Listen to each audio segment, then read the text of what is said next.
Hello students, welcome to my YouTube channel Asan Hindi Gyan. Today we are going to learn prose number 3 from your grade 11 of Hindi reader book Government of Tamil Nadu.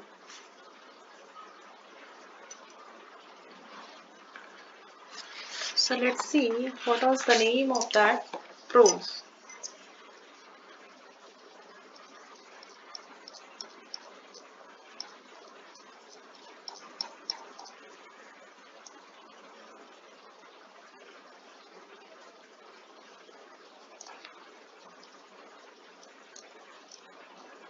So this is the prose number 3,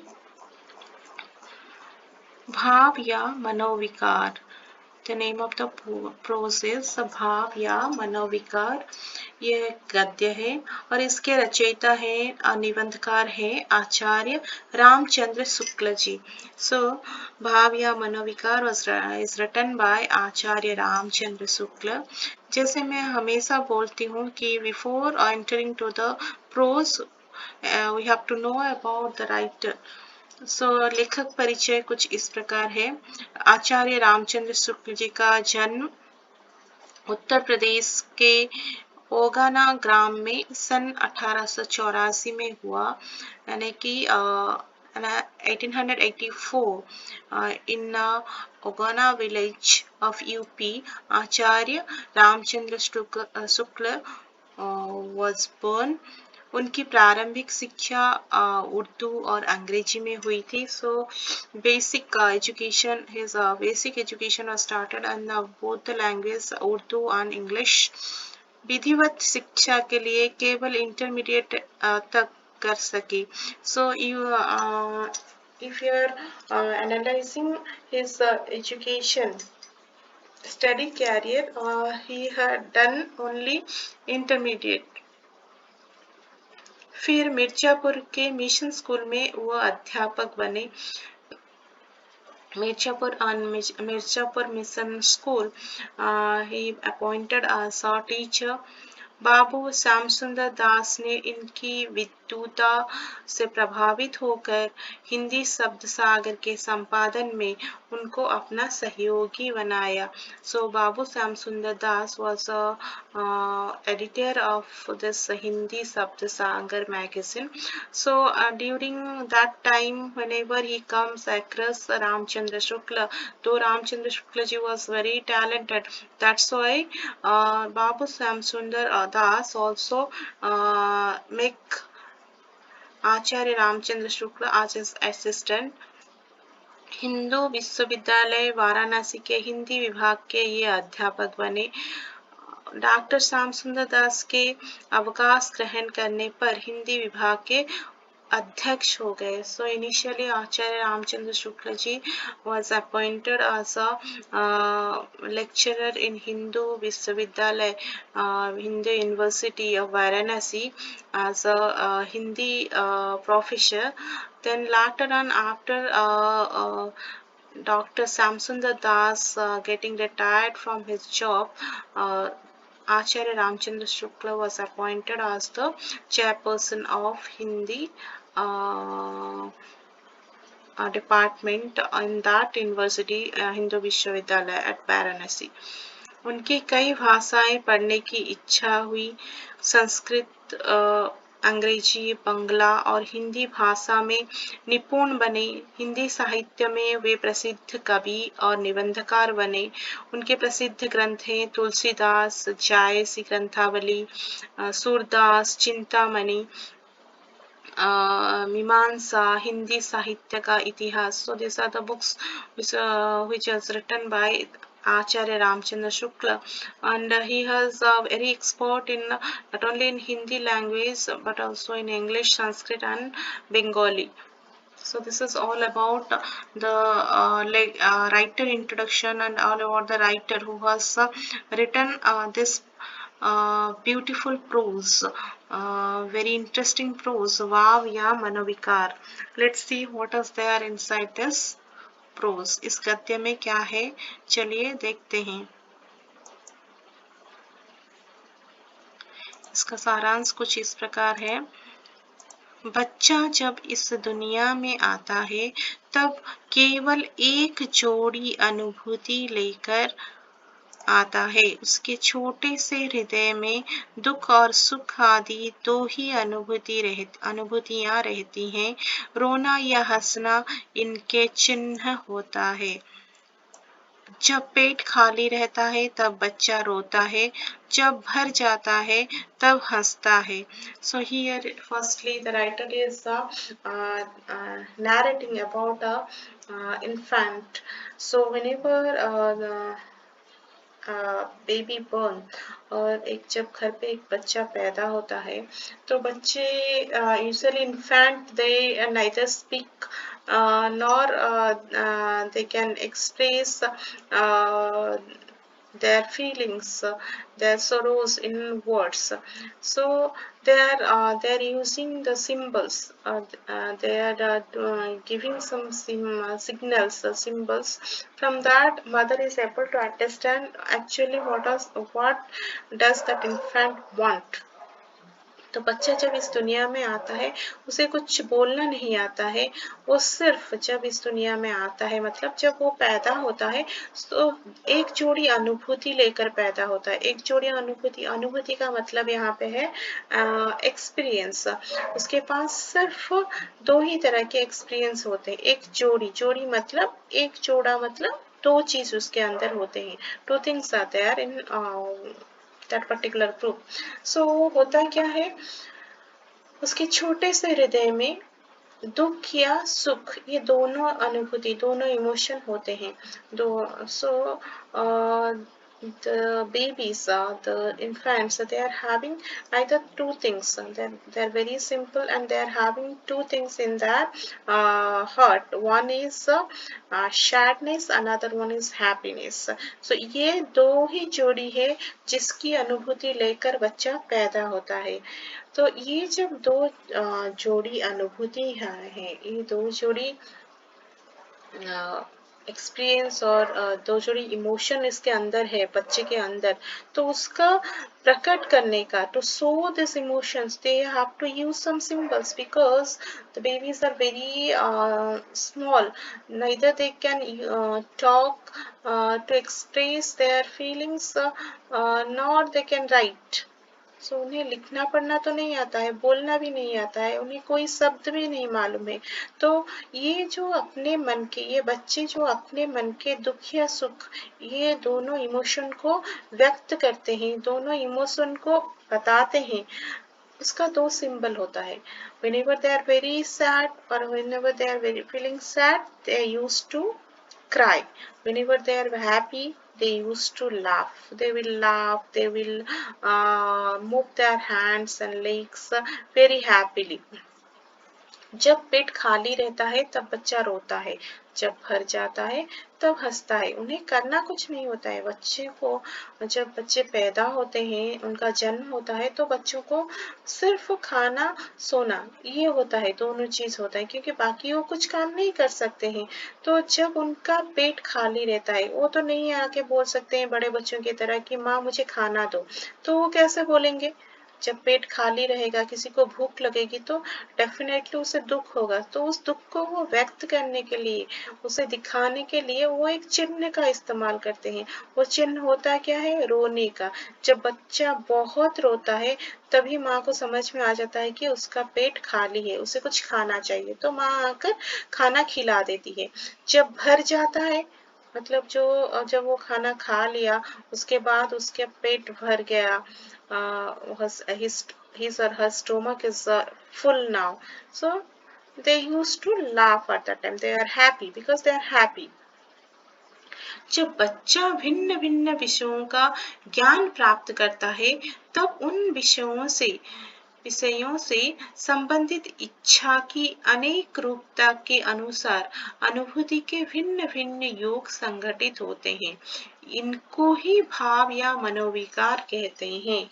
भाव means emotions. So initially, as here the writer is narrating that whenever the infants or babies are born, at that time They are having only two emotions, either happy or sad. Whenever they are happy, they are laughing. Whenever they are sad, they are crying. But whenever they grown up, so now the infant becomes toddler, then young, who says a child, then school going children, then they used to young ones, like that. So gradually, जैसे मनुष्य का विकास होना चाहिए, बच्चा रहना, पहले बच्चा रहता है, कुछ नहीं कर सकता है, फिर बाद में अपने घुटनों पर क्रॉल करते हुए फिर खड़ा होता है, उसके बाद बोलता है, उसके बाद स्कूल जाने लगता है, उसके बाद वो आहिस्ता आहिस्ता बड़ा होता है।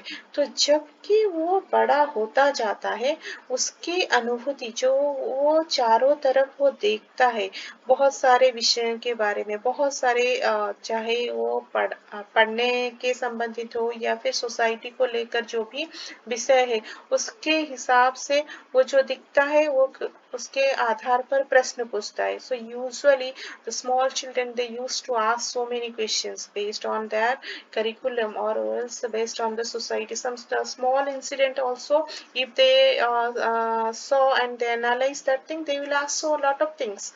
So gradually uska knowledge, their knowledge is getting developed, they are becoming very intelligent gradually. So जैसे वो कुछ विषयों में अपना ज्ञान प्राप्त करता है, उसकी अनुभूति भिन्न भिन्न विषयों में बढ़ती है. उससे क्या होता है कि उसको जो रहता है, इमोशन रहता है, जो एक्सपीरियंस रहता है, वो ग्रेजुअली बढ़ता है और उसी के हिसाब से उसका मानसिक विकास होता है. इसे ही हम कहते हैं भाव या मनोविकार. मन में पैदा होने वाले विकार, मनोविकार. मन में बहुत सारे चेंजेस आते हैं. सो बहुत सारी चिंता होती है, बहुत सारी चीज़ों को समझता है, तो इसे भाव कहते हैं या मनोविकार कहते हैं. जो बच्चा पहले सिर्फ हंसना रोना जानता था, आज वो बहुत सारी चीज़ों को महसूस करता है, जैसे आश्चर्य होना, surprised, astonished, sad, angry, then love, affection, everything he can feel now. उसका अनुभूति, उसकी इमोशन, एक्सपीरियंस लाइफ को लेकर वो आहिस्ता आहिस्ता बढ़ता रहता है. इसलिए हम कह सकते हैं कि सुख और दुख दो ही अनुभूतियां हैं. विषय वेद के अनुसार दोनों प्रेम, हास, उत्साह, क्रोध, भय, करुणा, घृणा आदि भावों के रूप में बदलते हैं. Basically, if we are seeing, we are going to see the emotion. Basically, the emotion is of two types, either happy or sad. So from this happy and sad, this emotion gradually divided, like love, affection, laugh, excitement, angry, scared, kind, hate. These are the different variety of emotions.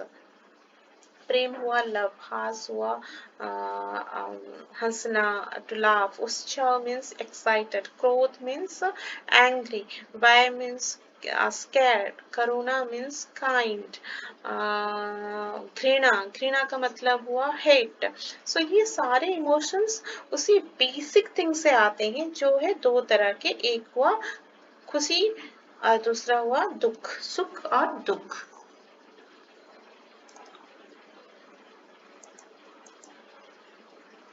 दूसरों के कष्ट में देखकर बच्चों के दिल में जो विशेष प्रकार भाव उत्पन्न होता है, वही करुणा है. करुणा, as I told, that kind. So small kid, they don't know what is kind. But gradually when they grown up, whenever they seeing others, their others are very unhappy, very sad. So what? They also feel sad. उन्हें दूसरों को दुख में देखकर उनके प्रति उनकी एक करुणा भाव व्यक्त होता है, एक दया, एक kindness. This type of emotion is going to be created inside that child. भविष्य में आने वाले कष्ट का निश्चय होने से हमको जो दुख होता है वो भय है. भय किसे कहते हैं? भय means scared. One type of scare is that suddenly you are seeing a snake, lion, or something happen. So these are one type of scared. Scared. You are scared about these things. और अलग तरह का एक भय और स्कैरनेस होता है, उसका वो है, suppose you are expecting that okay, we burn, then we, now we are young ones, then one day will come, we will be become old, then after that we have to die, and so many things are there, so many things are going on around us. Some particular situations also happen, and what we are suspecting that something is going to happen like this. We are expecting, we are analyzing, we are visualizing those things. तो उससे जब हम visualize करते हैं तो उसको देखकर हमारे मन में एक दुख होता है, और उस दुख किस तरह से व्यक्त किया जाता है? जो भविष्य में, फ्यूचर, भविष्य मीन्स फ्यूचर में आने वाले कष्ट का निश्चय होने से हमें जो दुख है, we are sure about the hurdles, the problems which are going to, obstacles which are going to happen in future, and we are going to face that. So we are sure about that, but we are feeling very sad. Why so much of things will be coming in our future? So उस तरह से जो भाव और emotion उत्पन्न होता है वो भी एक तरह का व्यय होता है. हमारे दुख के कारण से उत्पन्न होने वाला मनोविकार क्रोध है. So जब हमारे मन में बहुत सारे दुख होते हैं, whenever we are very sad due to some reasons, so sometimes we are getting frustrated, and we are and that frustration is turning to another emotion known as anger. जब हम दुखी होते हैं और जिन कारणों से, जिन वजह से ये दुख उत्पन्न होता है, उससे हमें क्या होता है? हमें गुस्सा आता है उन कारणों पर, और उसे क्या कहते हैं? उस मनोविकार को हम क्रोध कहते हैं. भाव के संचार के कारण मनुष्य कुछ शारीरिक क्रियाएं करता है. जैसे जैसे इमोशंस आपके अंदर आएंगे, उसी हिसाब से आपका physical activity also depend on your emotions. सुख की अनुभूति होने से हम दांत निकाल कर हंसते हैं, कूदते हैं, कूदते हैं, सुख पहुंचाने वाले वस्तुओं से लगे रहते हैं. दुख के कारण पैर पटकते हैं, रोते हैं. So how your body language changes based on your emotions. Suppose some happiness you are suddenly getting, or something good is going to happen, or something good happen to you. So what? You are very happy. For a small example, I am telling, whenever one kid is asking for something to his parents, so and after some days his parents are offered that particular, suppose toy, cloth, whatever it may be, they give him or her. So kids are become very happy, they are excited, so they laugh, they jump like anything, and they attach to that particular thing which is going to give them happiness. So जब बच्चे कुछ मांगते हैं और माता पिता उन्हें दे देते हैं, और उससे पाने के बाद उनके पास जो खुशी होती है, तो क्या करते हैं? हंसते हैं, कूदते हैं, और उसी चीज से लगे रहते हैं, उसी के साथ खेलते रहते हैं. उसी तरह से भी बड़ों के साथ होता है. जब हमें कुछ मिलता है, हमें कुछ खुशी के चीज मिलते हैं, जो हम चाहते हैं वो मिल जाता है, तो हमारे मन में एक खुशी का भाव उत्पन्न होता है. और वो हैप्पीनेस को हम कैसे दिखाते हैं? Through our activities, through our body language. इधर we are going to laugh, हम हंसते हैं, या फिर हम we are doing something, some activity, and we are attached with going to attach with that particular thing which is going to give us happiness. तभी जब हम sad होते हैं, बच्चे भी सैड होते हैं, तो दोनों ही कारण में वो क्या करते हैं? either whenever we are getting any sad news or something happening very bad in our life, so we used to cry or हम या तो रोते हैं या फिर कभी कभार बच्चों की तरह पैर पटकते हैं. We are just tapping our foot over the ground. हम पैर पटकते रहते हैं. शारीरिक क्रिया को दबाकर शब्दों के द्वारा भाव प्रकट करना सभ्य लोगों की आदत है. सो यूजुअली ये जो फिजिकल एक्टिविटी होता है, शारीरिक क्रिया means those activities which is in through your body it will be created. जो फिजिकल एक्टिविटी होते हैं, कई कबार हम क्या कहते हैं, इसे छिपा के रखते हैं, दबा के रखते हैं.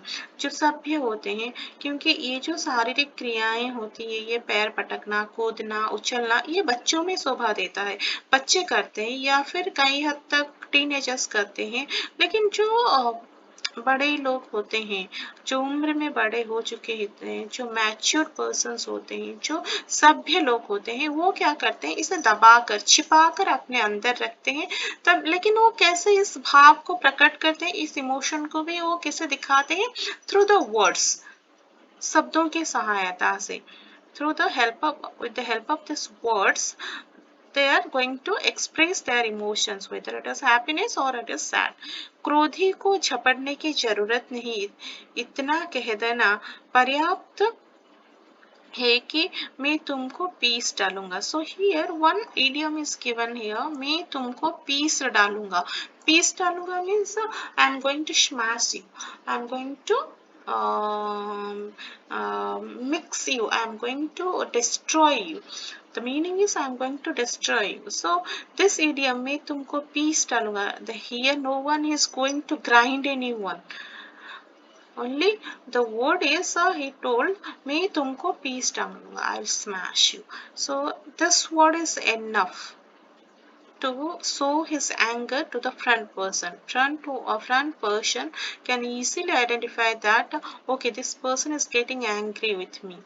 ये gentle persons, gentleman man used to use these words to show their expression, show their emotions based on the situation, whether happiness or sadness. लोक कल्याण के व्यापक उद्देश्य से मनुष्य के मनोविकार काम में लाए गए हैं. इस तरह भावों का सदुपयोग भी हुआ और दुरुपयोग भी हुआ. राज शासन में दंड का भय या अनुग्रह का लोभ दिखाकर भावों का सदुपयोग और दुरुपयोग दोनों हुए हैं. So here for human kind or for goodness of the human society, these emotions were controlled by the superior of the society. How? See, on earlier days, it was not like nowadays the situation like one central government or state government or like that. It was not like that. So at that time kings they have used to rule their own kingdoms. So what happened, राज शासन जब होता था, जब kings rule करते थे, तब either they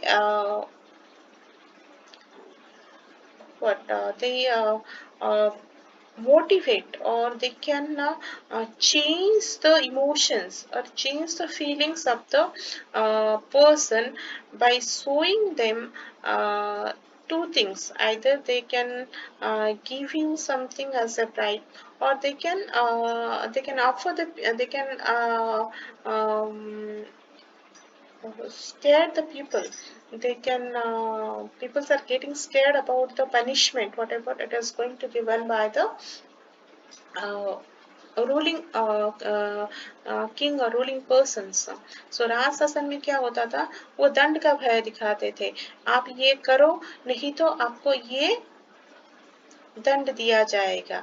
तो इस हिसाब से उसका ये जो भाव होता था, जो इमोशंस होता था, जो क्रोध होते थे, कोई किसी पे गुस्सा होता है लेकिन दंड का भय आ गया तो वो अपना गुस्सा नहीं दिखा पाएगा. नहीं भाई तू अपने रास्ते चल, तेरा कुछ गलती नहीं है, सारा गलती मेरा है. क्योंकि इस आदमी को दंड का, पनिशमेंट का भय रहता है. कभी कभी लोभ दिखा कर कह देते हैं कोई बात ठीक नहीं है, उसे लोभ दिखाकर कह देते हैं कि अच्छा तुम ये कर लो, तुम्हें इतना सोना मिलेगा या फिर तुम्हें ये इनाम मिलेगा। तो ये क्या करता है, वो अपना इमोशन, अपना फीलिंग्स, अपना एक्सपीरियंस सब कुछ भूल जाता है और उस हिसाब से जो उससे करवाना चाहते हैं वो कर देता है, या फिर जो उसपे बुलवाना चाहते हैं वो बोल देता है। So this is the summary of your particular prose bhav ya manovikar. I hope children you understood the summary of this lesson. Now come to the question answers. So second Roman letter, प्रश्नों के उत्तर लिखिए। भाव या मनोविकार निबंध का लेखक कौन है? तो आपको लिखना है भाव या मनोविकार निबंध का लेखक श्री आचार्य रामचंद्र शुक्ल हैं। छोटे बच्चे के हृदय की सामान्य अनुभूतियां क्या क्या है? छोटे बच्चे को हृदय में सिर्फ दो तरह के अनुभूतियां या फिर एक्सपीरियंस इमोशंस होते हैं। either the stomach is full or the stomach is empty. पेट का भरा रहना या खाली रहना, ये दोनों चीज हैं जिससे छोटे बच्चे की हृदय की, मन की सामान्य अनुभूति ही ये रहते हैं। मनोविकार का अर्थ क्या है? मन की अनुभूति। अनुभूति means what you are feeling. अनुभव क्या होता है आपको? How you are feeling, so how your heart is feeling, ये मनोविकार का अर्थ है। मन की अनुभूति, मन क्या अनुभव करता है? आपका मन, मन मीन्स हार्ट, आपका दिल क्या अनुभव करता है, क्या फील करता है? किसी विषय का बोध होने पर उससे संबंध रखने वाले इच्छा के अनुसार अनुभूति मन की संगठित होता है, वही मनोविकार है। जब आपको किसी चीज के बारे में पता चलता है, खुशी का हुआ या फिर कुछ उत्साह का हुआ, उस हिसाब से आपके मन में अनुभूतियां होती है, आपके मन में कुछ हलचल मचलती है, उसे मनोविकार कहा जाता है। सुख और दुख की अनुभूतियां जटिल रूप के मनोविकार के रूप में कैसे बदलती हैं? सुख और दुख की मूल अनुभूतियां विषय भेद के अनुसार, बेस्ड ऑन द सब्जेक्ट और based on the matter, this happy and sad sadness, these two emotions are going to divided into subcategories based on the matter, like prem, love, has, उत्साह, आश्चर्य, क्रोध, भय, करुणा, घृणा, ये सारे इसके जटिल रूप है। मुख्यतः अनुभूतियां दो तरह के होते हैं, सुख और दुख। सब्जेक्ट या मैटर के हिसाब से ये आहिस्ता आहिस्ता कॉम्प्लेक्स होते जाते हैं और दो कॉम्प्लेक्स फीलिंग्स आर प्रेम, हास, उत्साह, आश्चर्य, क्रोध, घृणा, करुणा, भय, ये कुछ मनोविकार रहे। क्रोध का मनोविकार किसे कहते हैं? दुख की भावना कई मानसिक और शारीरिक प्रतियों के साथ संश्लिष्ट होकर जिस मनोविकार की योजना करती है, उसे को क्रोध कहते हैं। क्रोध में क्या होता है, जब आपको बहुत दुख होता है, इंसान हो, बड़े लोग हो या फिर कोई छोटा बच्चा हो, जब उसे दुख होता है तो उस based on that thing, what you are feeling inside your heart, your body is showing the going to show the signs, और ये आपका फिजिकल एक्टिविटी, आपका बॉडी लैंग्वेज से पता चलता है ये दुख की भावना किस मनोविकार क्रोध में कैसे बदलते हैं। तो दुख का जो कारण होता है, उसी कारण को लेकर आपके मन में कुछ हलचल मचलती है, कुछ भावना व्यक्त होता है और आपको उसी से क्रोध आता है। इससे क्या करते हैं आप, या फिर आप पैर पटकते हैं या फिर किसी से गुस्से में कुछ बोल देते हैं। भय का मनोविकार किसे कहते हैं? भय का मनोविकार किसे कहते हैं? भय क्या है? भविष्य में जो आने वाला कष्ट का निश्चय होने से जो दुख होता है, उसे भय का मनोविकार कहते हैं, उसे भय कहते हैं। भय और जिस पर अपना बस ना हो, उस कारण से कष्ट पहुंचाने वाले भावी अनिष्ट को दुख से जो दुख होता है उसे भय कहते हैं। जबकि whatever it is going hurdles, whatever the problems, whatever the things are going to come in your near future and in your future, and you are going to face those things at any moment. There is no chance that these things are going to change.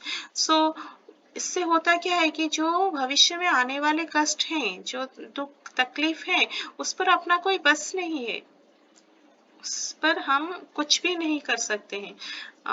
So on which we are not having any control on those things. जैसे कि मनुष्य ने पैदा हुआ है, एक दिन उसे मरना है, मरना तो सभी को है, जो आज जन्म हुआ वो कल मरेगा, ये विधि लिखित है, उससे हम कुछ नहीं कर सकते। लेकिन कौन मरने के लिए किसी को डेथ, किसे डेथ पसंद है? किसी को भी नहीं।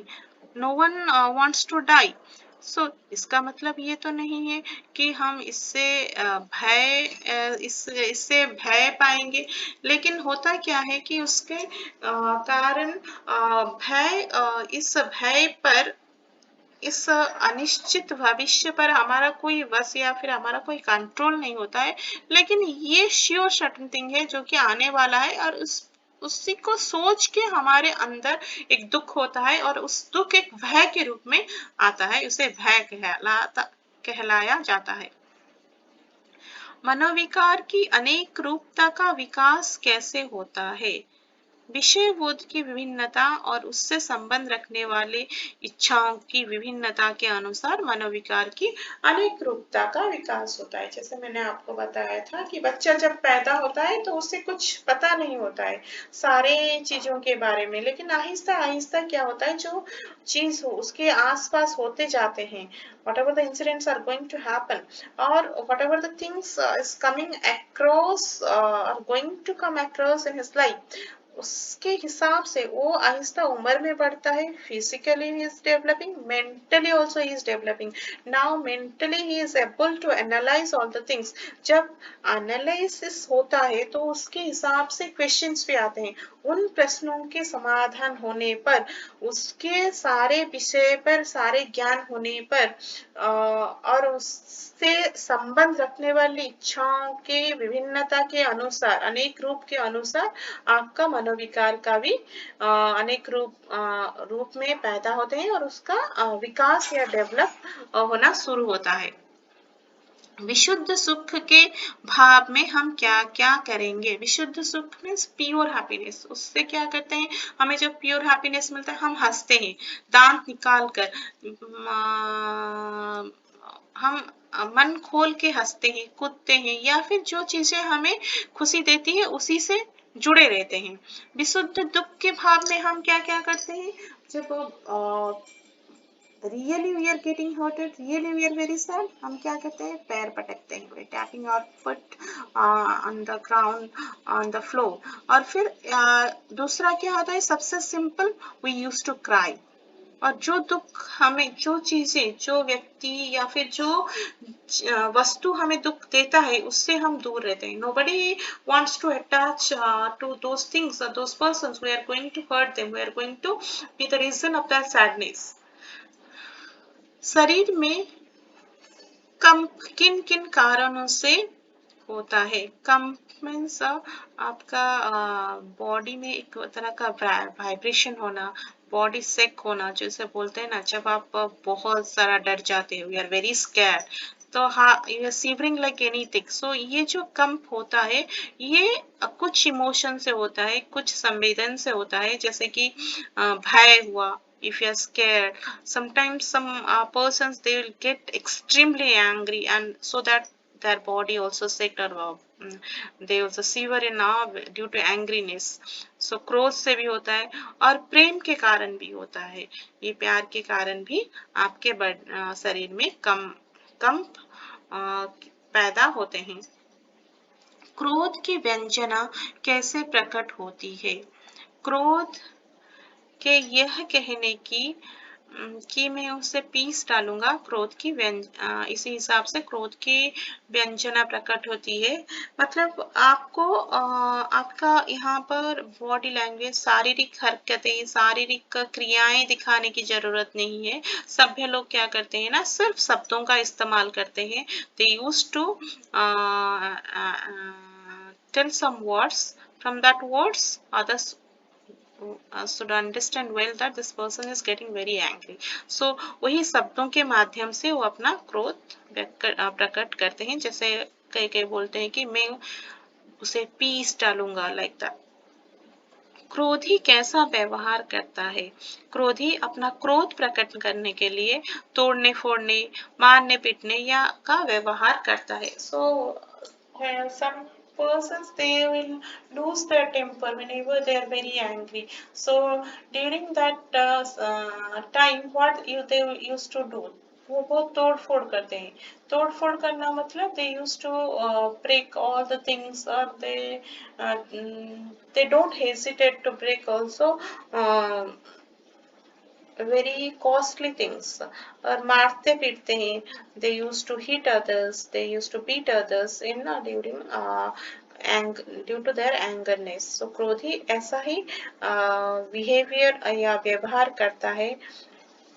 मनुष्य को अनुशासन में कैसे रखा जा सकता है? अनुशासन means discipline. So how to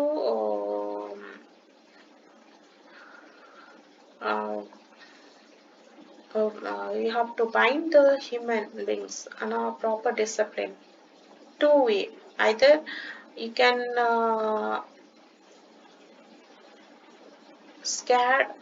make them scared with the punishment, or you can give some bribe that you take this, किसी चीज का लोभ दिखाकर या फिर दंड का भय दिखाकर मनुष्य को अनुशासन में रखा जा सकता है।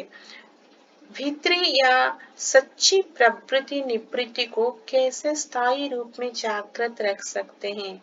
भीतरी मीन्स इनर क्वालिटीज। कविता के द्वारा भीतरी या सच्ची प्रवृत्ति निवृत्ति को स्थायी रूप में जागृत रख सकते हैं with the help of poems. So this is all about your question answers. 2 mark question answer. संदर्भ सहित व्याख्या कीजिए। ये इम्पोर्टेंट है। पेट का भरा या खाली रहना ही ऐसी अनुभूति के लिए पर्याप्त होता है। तो ये जब आता है संदर्भ सहित व्याख्या कीजिए, तो आपको पहले संदर्भ लिखना है, फिर व्याख्या लिखना है। संदर्भ means here you are going to give the introduction that this particular sentence और particular phrase was taken from which chapter, and who is the writer of this particular lesson, and what is the gist of this line. That's all. Then व्याख्या में आपको लिखना क्या है? You have to explain that particular line. So यहाँ पे संदर्भ में आपको लिखना है कि यह वाक्य भाव या मनोविकार नामक पाठ से लिया गया है। इसके रचयिता हैं आचार्य रामनाथ शुक्ल, और इसमें वो समझाते हैं कि भाव क्या है और भावों की उत्पत्ति कब और कैसे होती है। Here the writer is explaining what is emotion and how this emotion is going to create inside the human being. That's all. So ये 3 लाइन आपको लिखना है। बाद में आपको लिखना क्या है? व्याख्या। व्याख्या कैसे? व्याख्या एक हेडिंग दीजिए, उसे अंडरलाइन कीजिए और लिखिए। मनुष्य उच्च प्राणी समझा जाता है। Yes, human beings are very intelligent.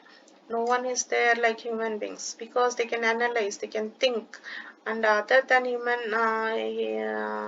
human beings, no one can think. वो केवल एक जोड़ी अनुभूति को लेकर संसार में आता है। जब इंसानी बच्चा पैदा होता है, वो 2 जोड़ी अनुभूति के साथ आता है, वो होता है सुख या दुख। सो जब बच्चे पैदा होते हैं, उन्हें किसी चीज का ज्ञान नहीं होता है, वो किसी इमोशन के बारे में नहीं जानते हैं, सिर्फ 2 अनुभूतियां उनके पास होता है, और वो 2 अनुभूतियां वो अपने हरकतों से 2 ऐसे हरकत हैं, 2 ऐसी क्रिया है, जैसे हंसना और रोना, इसी से वो व्यक्त करते हैं। जब उन्हें भूख लगती है तो वो रोते हैं, क्योंकि उन्हें दर्द होता है, उन्हें दुख होता है तो वो रोते हैं। तब माँ को समझ में आता है कि बच्चा भूखा है और उसे खिला देती है। जब पेट भर जाता है, when their stomach is filled, they are happy and they are just playing, laughing and doing some activities. So मनुष्य सुख दुख अनुभूति लेकर इस संसार में आता है। बाद में जब सारी चीजों के बारे में उसका ज्ञान धीरे धीरे बढ़ता है, इस सुख दुख का प्रकार भेद अलग अलग रूप में आते हैं, जैसे भय, करुणा, क्रोध, और आपका उत्साह, ये सारी चीजों में बदल जाते हैं। So this is all about the question answer of this particular lesson. I hope children you understood the summary and introduction of the writer. Apart from that, 2 marks important questions and the Sandarbh Sahit Paksha how to write. I hope children you like this video. Please subscribe as much as you can, and do subscribe, like, share and comment. Thank you. Thanks for watching my videos.